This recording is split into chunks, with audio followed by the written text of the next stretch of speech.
and welcome back. I hope you had a great stretch and a good drink. And I'm going to pass the stage to Azad Beg, Jasper Thompson, Lewi, and Shada Islam. Thank you very much. Have a great panel.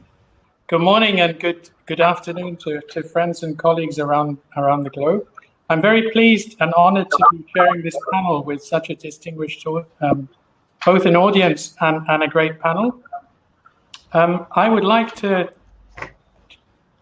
I think connectivity, as was discussed, is not a new term. Even in the time of the Romans, they said all roads lead to Rome. So I think connectivity is not new, but I think we now are facing challenges with COVID-19. I was also looking at some scientific research, which has said that there are 6 degrees of separation, or maybe 6 degrees of connectivity from people around the world. And so through 6 links, we can then be linked to every person on the planet. And I think hyperconnectivity is the order of the day today, for good or for ill. I would now like to ask 3 questions to the panel. One is to take a photograph of where we are today. What is your view of connectivity and why it is important? The second is just to take this analogy and then to fast forward to make a video. What is your vision going forward as regards moving from a world of competition and of conflict to a world of collaboration and cooperation? And the third set of questions will be practical.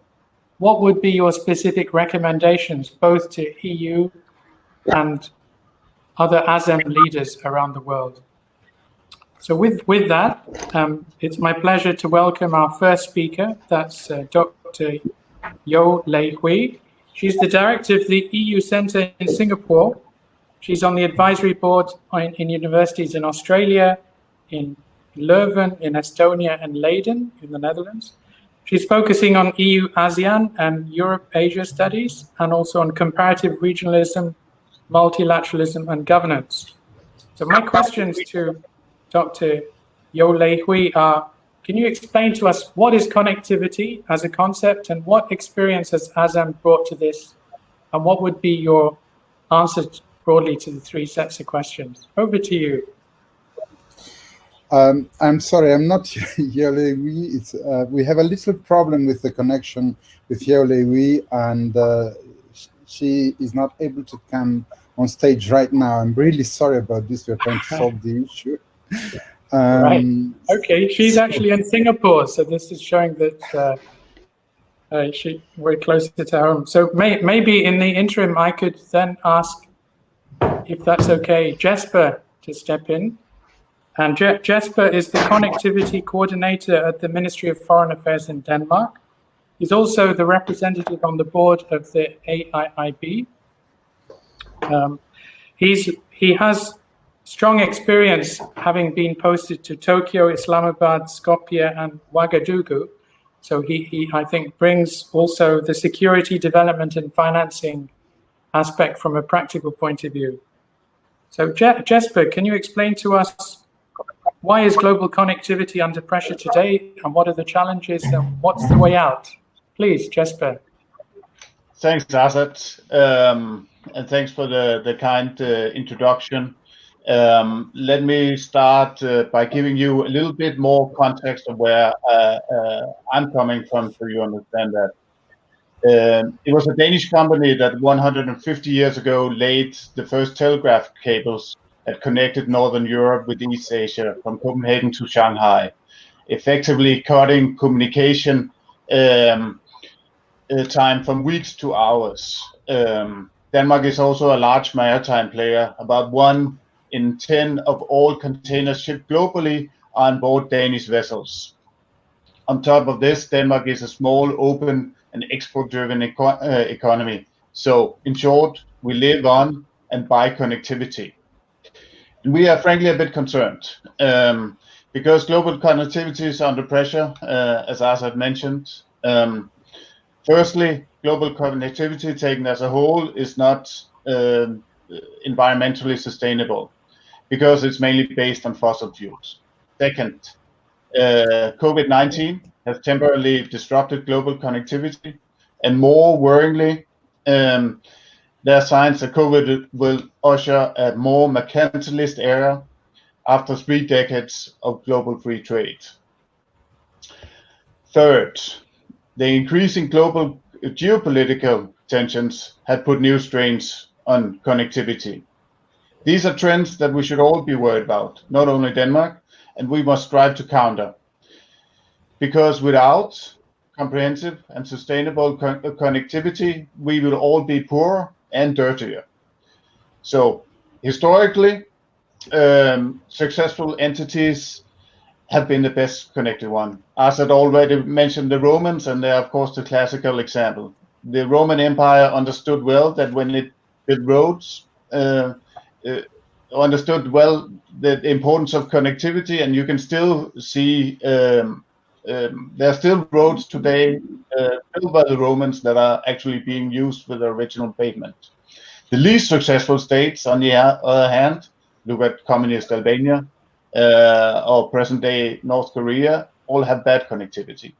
Even the fall of the Soviet Union can in some ways be explained by bad connectivity externally and internally. So when there are dark skies forming on the horizon for global connectivity, we should all be concerned, all of us on our common Eurasian continent. In many ways, it was the China's Belt and Road Initiative that put the geoeconomic, the geopolitical importance of global infrastructure and connectivity on the top of the international agenda. The EU has since adopted a connectivity strategy. US, Japan, ASEAN all have their versions of connectivity. And why the interest? Because it matters. It matters who build, own, finance important infrastructure. It has both political and financial implications. Shada Islam, who will speak next, talks about cooperative connectivity. I share that aspiration, but it's also clear that there will be competition, and competition is not necessarily a bad thing. Of course, it is very important that it is rule-based competition that takes place on a reasonable level playing field. I think that the EU, together with our Asian partners, has a lot to offer within connectivity. Together, we can strive towards creating connectivity that is sustainable both financially and environmentally. However, the EU still has some homework to do. We need to put more meat on the bones of our connectivity strategy, show the world that Europe can offer something that is more sustainable, more durable, more comprehensive. I'll mention 3 challenges for European approach to connectivity. First of all, there's the financing. Romana already mentioned this. And that's of course crucial. I think the EU has a unique opportunity to crowd in private capital. Few people realize that the EU is already the largest financier of global connectivity, but more can be done by deploying our resources strategically. We need to strengthen the coordination of the connectivity portfolio, which is vast, both internally in European states, between the EU and its member states, and within the EU institutions. We need to strengthen our communication about the EU and connectivity. We have to show to the world, to the Europeans, what Europe can offer together with our Asian partners. Because, as Romana also mentioned before, successful connectivity is by definition a partnership. I think it's clear that in the future, high quality infrastructure from transportation of people, goods, to telecommunication and digital services will be the heart of development.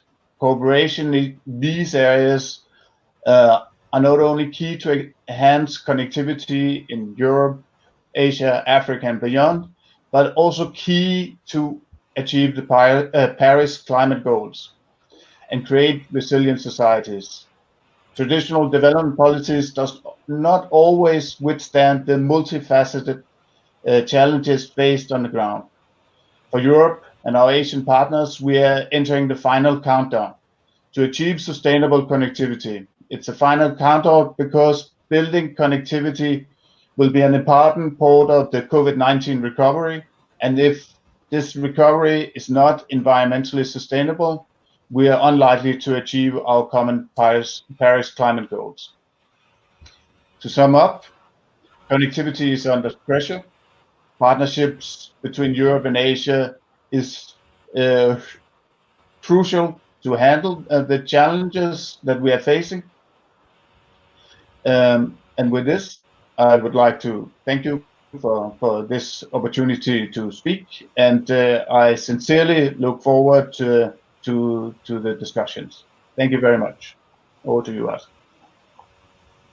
Tak Jesper, thank you very much for a very succinct but very substantive presentation.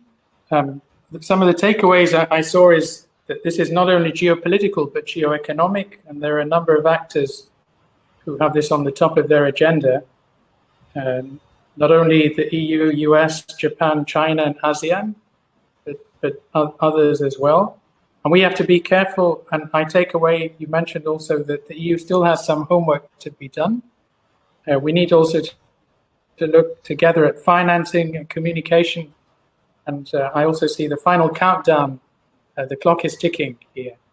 I'm just looking to Matteo, maybe if we have any news from Dr. Yo Lei Hui. If not, I would then pass the floor to Shada Islam, if she's there. Yes, we have some news, and she should be arriving any second on stage. Okay. Here, there we go. Great. Hello, great. So, Dr. Lei Hui, I would like to ask you if you can explain what is the concept of connectivity in layman's terms, and what is the experience that ASEM and the ASEM Forum can bring to this conversation? Please, 6 minutes, over to you. You have the floor, Lei Hui. Thank you. Can you hear me? Yes. Yes. Okay. Because I have echo. I've been hearing a lot of echo from the stage. So, yeah. So let me first thank the organizers for inviting me to participate in this panel discussion. Yes. Thank you. Can you hear me now? Okay, good. Let me first say that I'm not an expert on the subject of connectivity, but would really hope to use this panel and contribute more to the discussions on Asia-Europe relations in general, and in particular on the ASEM process. Yes, I managed to get back on. Right. So while we have you, maybe if I could ask you the question, and I would just like to introduce Shada. She's the Managing Director of the New Horizons Project and Senior Advisor at the European Policy Center. And I see that you're also a visiting professor at the College of Europe in Nathalin, as well as at the VUB, and you count amongst the 20 most influential women in Brussels. I would disagree with that. I would say 20 most influential persons in Brussels, if not higher. And I see from your impressive CV that you're covering Europe, Africa, geopolitics, trade, and inclusion. So I'd like to ask you, give you the floor for 6 minutes to explain what are the geopolitical dynamics at play. Why does connectivity need a strong rules-based multilateral system? And what are the building blocks that you see at regional level? Please, the floor is yours, Shada. Thank you. Thank you very much for that very nice introduction. And I said, thank you very much. I'm sorry I missed a little bit of the conversation, but let me get into it. So I heard Jesper talk about his concerns about the current connectivity landscape. And I think he's right to be worried. It is very tense, and there is a lot of competition. Now, during the pandemic, Asad, we saw that, of course, we saw how interdependent and interconnected we are. And it was often said that the pandemic knows no borders. But it was worrying, wasn't it, how quickly, really, trying to struck by it. The other thing, of course, that struck me was that we are resilient as people, as countries, as states, as communities, and how we did cope and how we are coping with the current situation where we are in semi-lockdown across the world. Now, I've always been a great sort of student of connectivity because and a committed global connectivity is a sign and a good sign of how connected and how globalized our world is. As we struggle to come out of this pandemic and rebuild our shattered economies and our health systems, they all protect more vulnerable people. I'm sorry to interrupt you. We have to work together. We have to be it's connected while we really search for a vaccine with our communities. We also need to make sure that the recovery effort that is needed, a sustainable and green recovery, that we actually all work together towards it. It requires all hands on deck.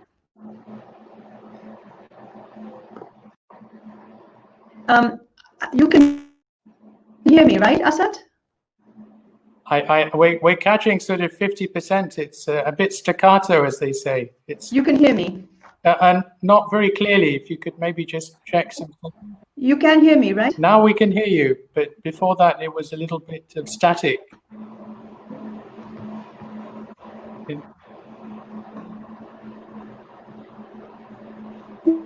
No. Oh, that's a bit better. Yeah, actually, because I think my camera is and I think it's the connections. Is it? If you could continue, and maybe Matteo is advising to turn the camera off, or maybe turn the quality of the camera down. Yes, please. Yeah.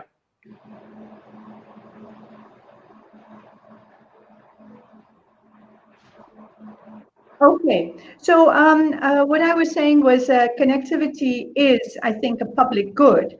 And, you know, Jesper has referred to the need for how much money we need for constructing all these different connectivity infrastructures, whether it's energy, transport, digital, and of course, people to people as well. I mean, you know, we need these connections, and we're seeing just how vital they are at this moment.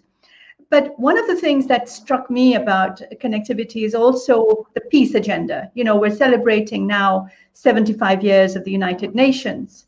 Of course, it's not been a very peaceful 75 years. I mean, in some parts of the world, yes, but not everywhere.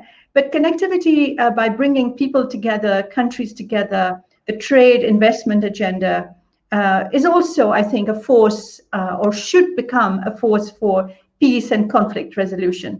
And this is a fact that is really very important as we look at this current geopolitical environment, where really connectivity has become a kind of a chessboard for a new great power competition. It's a geo-economic competition. And it's making an already, let's say, tense landscape and strained landscape even more difficult. We have, at the moment, Asad, a number of connectivity agendas globally. Of course, a lot of attention is paid to the Belt and Road Initiative, China's Belt and Road Initiative. But that should not overshadow other connectivity agendas, which are equally important. ASEAN, as Lewi will speak to us, I think, in further detail, has its master plan for connectivity, which goes back at least a decade. So, you know, became such a global story. We have Japan, which has its own high quality infrastructure agenda. India has one, Russia has one, Turkey has one, and last but not least, by the European agenda. And where I'm rather, I have to say, proud is that ASEM, which I am one of the biggest fans in the world of ASEM, was really quick off the mark to bring the connectivity point onto its calendar. And, you know, within tanks, or whether we're researchers or policymakers, we grab the connectivity agenda. But as I said, so we've got all these different initiatives, blueprints out there that we have, because a lot of countries are pursuing their own interests and their own agendas, and very little attention is paid to the actual beneficiaries, the people, the beneficiaries of connectivity. So I really am concerned that we could split the world through these different initiatives and blueprints into several segments, if you like. Now, the greatest worry, of course, is having a one world, two systems, where part of the world follows the BRI and, you know, the Chinese agenda, and the rest of the world then goes with the other agendas, the Indian, the Japanese, and the European. And I think that would be a big mistake, because humanity is one, and public good has to be for everyone. So what I'm suggesting, and I really think this is perhaps overly ambitious, and maybe some people think too visionary, but at this point where we are coming out of the pandemic and we're thinking renewal, and we're sort of rethinking some of our conventional wisdoms, moving out of the groupthink, out of the box thinking, it's time perhaps to move beyond what Ambassador Romana was saying, which was about cooperation and collaboration. But EU connectivity strategy it's not a response to the BRI. It actually sets out what the EU believes is important in connectivity. So the focus is very much on sustainability, whether it's environmental, fiscal, social, or economic. So the focus is very much on not making sure, as you said, Jesper, that we have coal-fired plants, but that we have environmentally friendly renewable energy, that we are not, burdening countries with additional debt, which, they're already fighting to pay off. And I think the EU norms and standards could become the core of a multilateral rule book on connectivity. I think it's desperately needed. We need a code of conduct where all of these different actors, connectivity actors, can put aside their competition side, if you like. I agree with you, Jesper, that competition is good, but it has to be benign, cooperative competition, and gather around a core where we could then agree on certain standards and discuss them. Also, so that would be a kind of a plurilateral code of conduct. Now, you could do it in different fora. I've suggested the World Trade Organization, but okay, it can be done outside. It could be ASEM that defines it, for instance. And the final point, Asad, I would say, is we desperately need to involve more than just policymakers and researchers. We need to talk to civil society. I've visited the projects, connectivity projects in Asia, where civil society has not been consulted, and their interests are not taken into account, and that is a real problem. Business leaders, we need to have procurement rules that benefit local businesses and not just businesses of the home country, which is engaging in these initiatives. So I think we have, through the different partnerships that the EU has, bilateral partnerships that the EU has done with China, with Japan, perhaps new one with India. Japan and India are working together. We have the ASEM connectivity platform as well. We have the basis, the ground, if you like, is ready, the building blocks for doing something more ambitious, more visionary, and I would say the time is right now. Thank you very much. Thank you very much, Shada, for that. And I hear your warning about the danger of a potential one world, two systems. That would be a mistake, and that we need to try and use these building blocks and see how we can be more ambitious and more clear, and with the appropriate resources.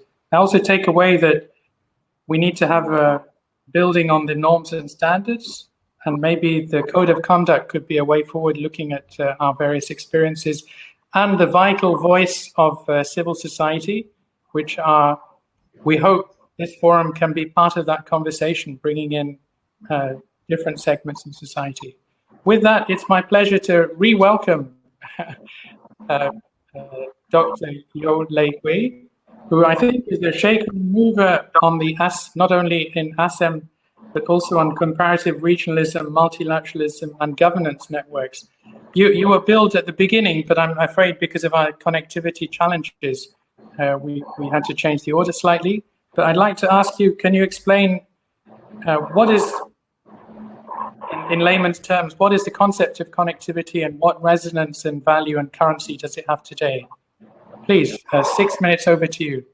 Thank you, Asad, and good morning to friends in Europe, and good afternoon to all friends in Asia. Again, thank you for inviting me to join this panel. As I said, I'm not really an expert on issues of connectivity because I've always been looking much more on the IR perspective into Asia-Europe relations and been following the ASEM process like Shada. So I would try and go back to discuss a little bit about what ASEM can do when we talk about the way forward for Asia-Europe sustainable connectivity. I do have a slight problems in trying to understand connectivity, and I try to differentiate connectivity with connectedness. I think we have connectivity, which I see as a much more quantifiable, where you state the state of being connected. Your digital links, your roads, your bridges, and your energy networks and things like that. These are all necessary, but not sufficient for development, trade, and investments. These are necessary, right? Or for if you want to have trade, to have free flow of goods and services. And then we can also have institutional and political connectivity, where we talk about your diplomatic relations, the country's participation in global, regional organizations, multilateral forums, and all that. So this can be quantified. This is connectivity in the state of being connected, quantifiable. Then I have this other concept, which I think can be called connectedness, and that's the quality of being connected.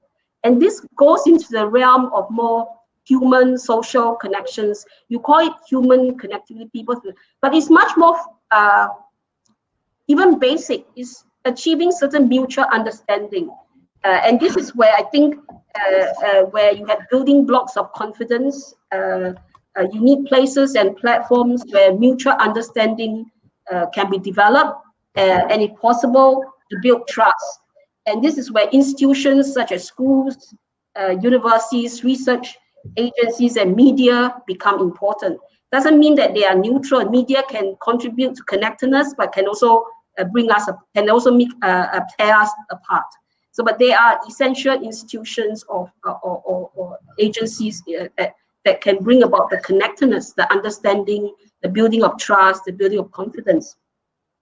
And this is where I think talk shops like a forum for dialogue such as the Asia-Europe meeting remains useful in that sense. We need this kind of forum to bring together that connectedness, to meet and to dialogue and to have frank exchange of views. So we see that you can have a very high level of connectivity, as you can see in the United States and China's relations. They are highly interdependent, but yet I see a very low level of connectedness in the sense that they do not seem to understand each other, right?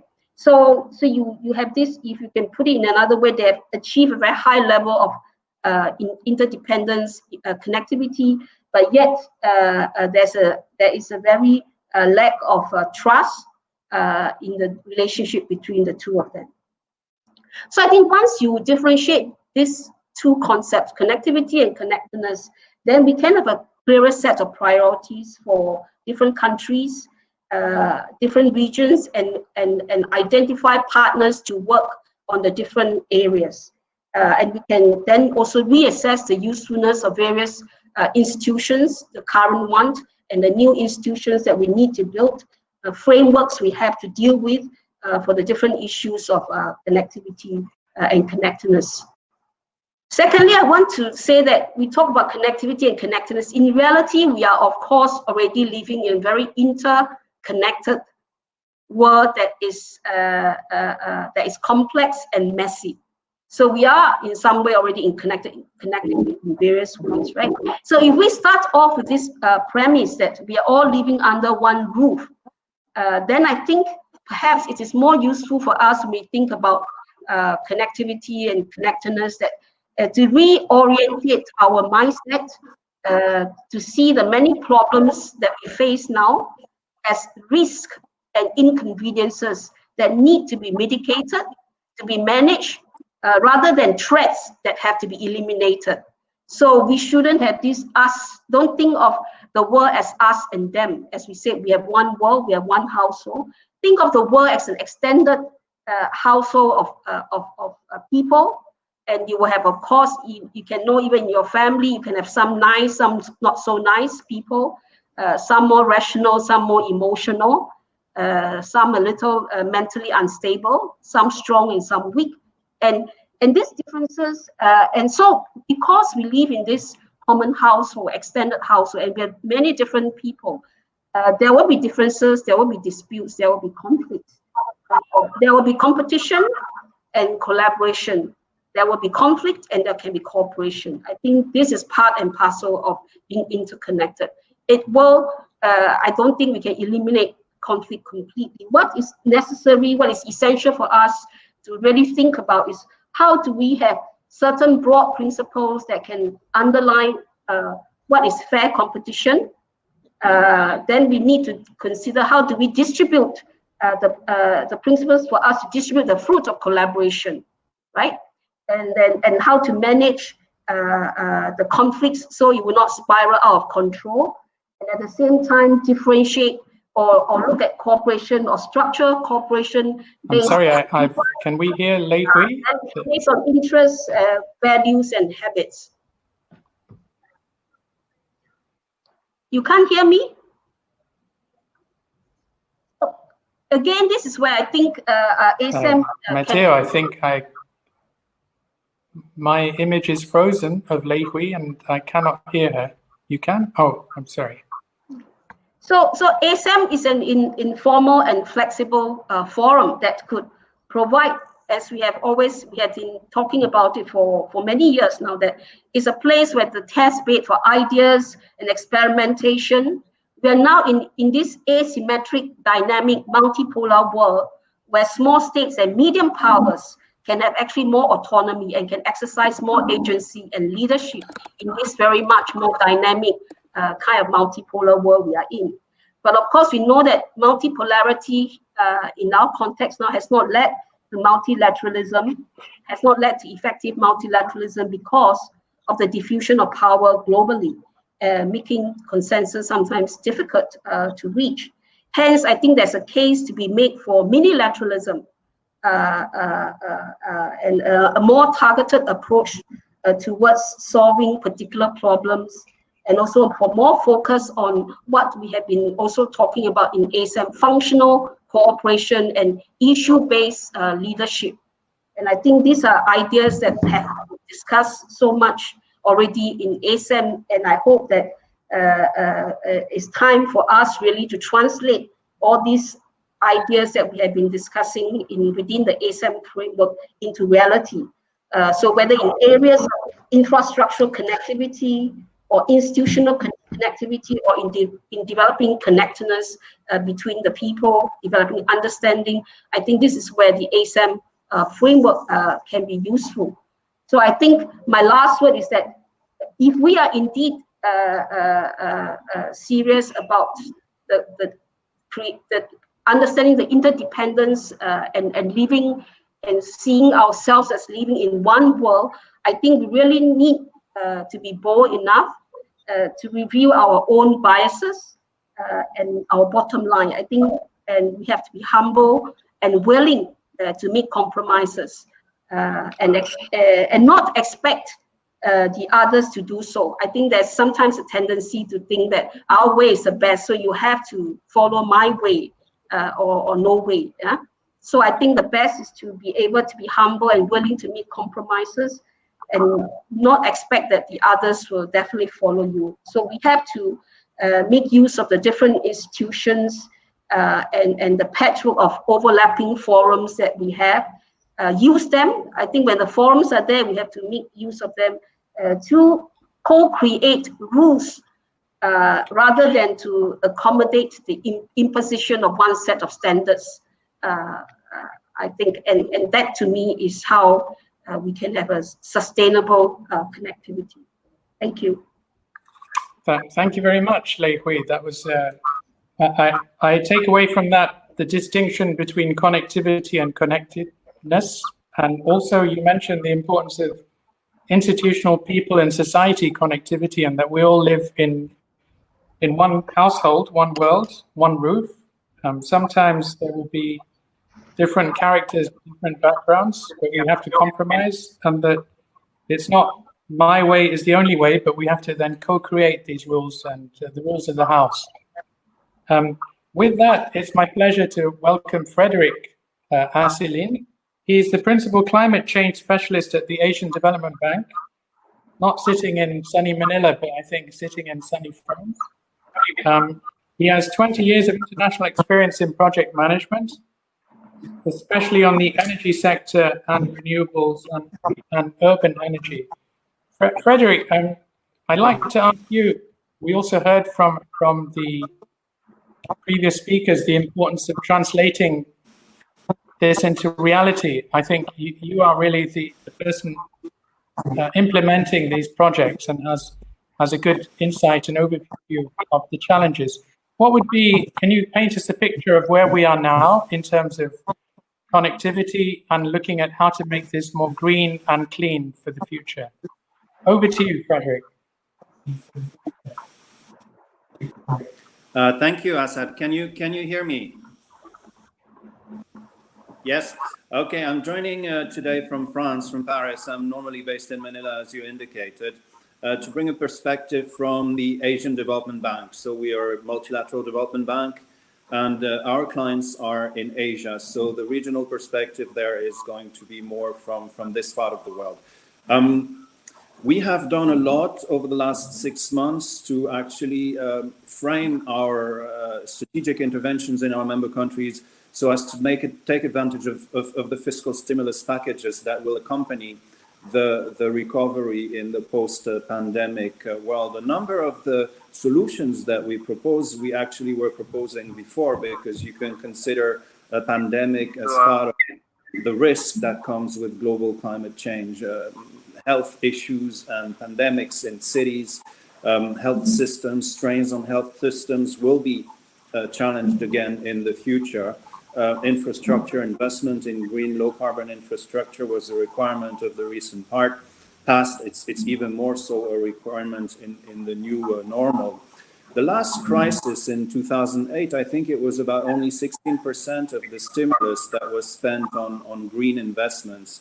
And that soon disappeared after the initial pipelines of projects were implemented, because there were no structural policy capacity building changes implemented to actually lock in these innovations and this focus on green into the recipient economies. So something that was recognized quickly at the early stages of the crisis already in April, during the Petersberg dialogue on climate change with, speakers such as Nick Stern, Nick Carney, and so forth, who were stressing really the fundamental importance of building a framework for a sustainable financial system that will help these recovery packages to gain traction over time, not just a recovery of 2-3 years, but really use the opportunity, turn the challenge into an opportunity to lock in policy changes that will allow us to accompany green investments over a longer period of time.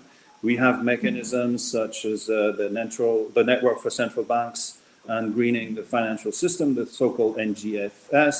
ADB is part of the NGFS. The ASEAN Capital Markets Forum, since we're talking ASEAN here, ADB is also anchoring this mechanism. We have the Task Force for Climate-Related Financial Disclosures is another mechanism. There are a number of things that were already part of the picture prior to the crisis on which we can build to install more sustainable financial frameworks. We have been working with a number of other financial institutions also in Europe to try and devise solutions then for our developing member countries in Asia. We have a number of initiatives that ADB has been putting forward, aside from the immediate response in terms of 20+ billion US injected into supporting the strained health systems in our member countries. Beyond that, we have initiatives also on the green and low carbon investment on the resilience side. One example that has to do directly with Europe is our ASEAN Green Finance Catalyzing Facility that is invested partially by the European Investment Bank, and it's owned by ASEAN member states to stimulate investments in green projects, low carbon projects in ASEAN countries, applying an investment framework that is inspired greatly from the EU green taxonomy. So not only do we have EIB investment in the range of 300 million euros contributing to a facility that is 1.5 billion, but we're also bringing the know-how from the taxonomies that are being developed at the EU. We're structuring projects with BNP Paribas in London. We're bringing in DEFCO in Brussels to help us also build the teams to define eligibility criteria for projects that ultimately will be rolled out in ASEAN countries, meaning the UMICs, such as Thailand, Indonesia, Vietnam, the biggest suspects, recipient of these infrastructure funds. This concept is also important to crowd in the private sector. What we're doing here is basically using cheaper public money to de-risk projects that will attract private sector under the conditions that we can provide at the cheaper terms through the facility for 5 to 6 years. So after 5 to 6 years, the project have demonstrated, the technology has demonstrated that it's viable, and then the private sector can come and refinance 100% on financial terms. So this is a mechanism that shows how Europe, both on financial terms and conceptual taxonomy terms, can work together with Asia in bringing green investments to countries in the sub-region. We have developed similar facilities also in Indonesia, also in China. In China, we have a large fund in Shandong province that is also 1.3 billion US dollars that is partially invested by, I should say co-financed by Agence Française de Développement, by the German KfW, by the Green Climate Fund, and it applies an investment framework that is the investment framework of the GCF, the Green Climate Fund in Korea. So there's an opportunity really here to develop more such initiatives. There's an opportunity to do more also on the policy and regulatory side. We are emitters of green bonds. We have an ASEAN green bonds framework. We work a lot with the Climate Bonds Initiative in the UK and in translating progress that is made in the EU or at the EIB or at the Commission, and use this as inspiration in the way we frame our investment facilities in Asia. There are others in the region. ADB is the oldest regional multilateral development bank, but there are newcomers such as AIB, the NDB in Shanghai, AIB in Beijing. AIB is developing similar structures. They published a climate investment framework about 10 days ago during their annual meeting. They're doing this with the IFC, with the asset management company Amundi in France. So there are a number of bridges already active between Europe and Asia on solutions for green financing and policy solutions for anchoring the taxonomies applicable and institutional vehicles through these networks that I've described prior to accompany a network of different financiers across the globe. I don't know if I'm being too long. Maybe I will stop here and leave other insights for the Q&A. Thank you. I don't know whether you hear my answers just now. If not, I will just repeat what I have said with regards to the co-creation of rules and standards. I think we are in a world where there's this huge, as I have mentioned, diffusion of power. There are many players involved. So it's time for us, when we have emerging new areas of cooperation, where there are new, when we talk about digital trade, issues like data, how to handle data and all that. And these are new areas where we need to come and sit down to come up with a set of rules that can be agreed upon in terms of how to deal with the transfer of data and issues like that. So digital trade is also an area where we need to have some forums where we can co-create new rules that are fair and that everyone can sort of live with. And then of course there are the current institutions that needs reform. And these are some of the institutions we have been talking about, the WTO, UN, where we again perhaps need to be more humble and relook and be serious to look into some of these reforms of these institutions in terms of new rules and new principles, what are the underlying principles that we should hold dear, and those that can be not challenged, but really to relook into. And I think time is really, in essence, it's really time for us to be serious about this and not continue to put on a charade of trying to change and yet not really putting our heart and soul into it. And if I may add to what Lei Wei has said, I think it's absolutely essential that we do get some kind of a global consensus on some of these new challenges we face.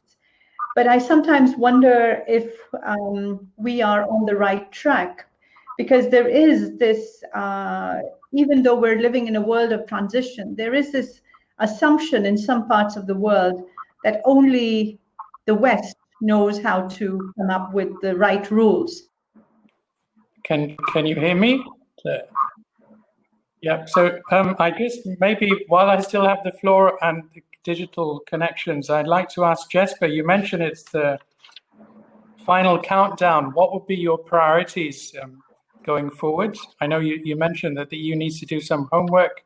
I'd like to ask, I'm just putting the questions now while I still have the microphone. To Shada, what about Africa? We haven't mentioned the needs of Africa and how we can work together with partners. And then Frederick, if you could give us one or two flagships, one concrete example from the financing that we're doing. Thank you. I couldn't hear much of what you were saying at the end, Azad. Remember everyone to cut off your microphone. I think Dr. Lei Wei, you have your microphone on. Maybe you need to turn it off. What are the priorities? I think the main priorities in after COVID-19 is to rebuild, and it's to build back better and greener. And while you are away, Shada mentioned a very good point that I would like to follow up on, namely that there's sometimes you feel there's the perception that it's only the West that can create the rules. I think we are in a new world. We need to create the rules together. We need to set the standards together. There need to be high standards. There need to be standards that enable a level playing field for connectivity. Otherwise, it will be unhealthy competition. So that would be my priorities: build back better and greener, and ensure a level playing field by having common high standards. Thanks. Yes. So, Asad, I didn't hear much of your question. I think you mentioned flagships. Jesper, I heard you well, and so maybe I'll just pick up on what I understood. Indeed, I was not meaning to say that the West has all the solutions in terms of concept and taxonomies. In fact, we had an interesting regional green finance event in September last year in Kazakhstan, in Astana. And we had the two heavyweights really on, if we're talking green taxonomies, a taxonomy tells you what is an eligible investment. So what is eligible as renewable energy technology, what is a transition fuel, what is not eligible for subsidized green finance. And we had the EU, we had the OECD, we had presentations on the taxonomies put forward by the Commission, and we had the People's Bank of China and the Tsinghua Green Finance Research Center with the former PBOC chief economist Ma Jun, and they have done a lot also in pushing the green finance agenda in China with their own taxonomies. And then you had an entire array of countries from the region, from Uzbekistan, Tajikistan, some landlocked countries, some small countries, some agricultural economies, who said, what are we doing with these two big sets of rules? Where do we actually pick? Which way do we go? Do we have subsets? Do we have national level taxonomies? Do we have sub-regional level taxonomies? So all these debates are ongoing. The EU is one source of inspiration. China has inspired others in the region, notably in Mongolia. The Sustainable Banking, Sustainable Finance Association in Ulaanbaatar has done a lot of work with China and adapted a lot of what China has proposed to Mongolia. Astana, the Astana International Financial Center, is doing a lot of work also with China. Now, there are other players. Obviously, there's Belt and Road. There is the sustainable banking principles that BRI wants to promote also. There are signatories, a number of commercial banks, more than 35 or 40, I think, to date, who have subscribed to these principles of responsible investment, green procurement, transboundary issues within the Belt and Road regions and countries. You have other initiatives on quality infrastructure from Japan. You have other Pacific infrastructure initiatives from Australia and the US. Japan, US, Australia, China are all members of the board of the ADB, Asian Development Bank. So we are trying to integrate all these perspectives, and certainly with a view to not having one side, prescribe what is the way forward, but integrating all sorts of perspectives into practical examples of projects that actually do finance at scale. So one such example is the ACGF, the ASEAN Green Finance Catalyst Facility, $1.7 billion and counting. 1.3 billion in Shandong is another large one. We're setting up another significant green finance facility in Indonesia with PTSMI and so forth. So we are now looking at Thailand. We're looking also at Philippines as a potential next countries for innovative green financing. So fully agree that it's not the West that dictate that has the ownership of the conceptual way forward. Certainly not. Thank you.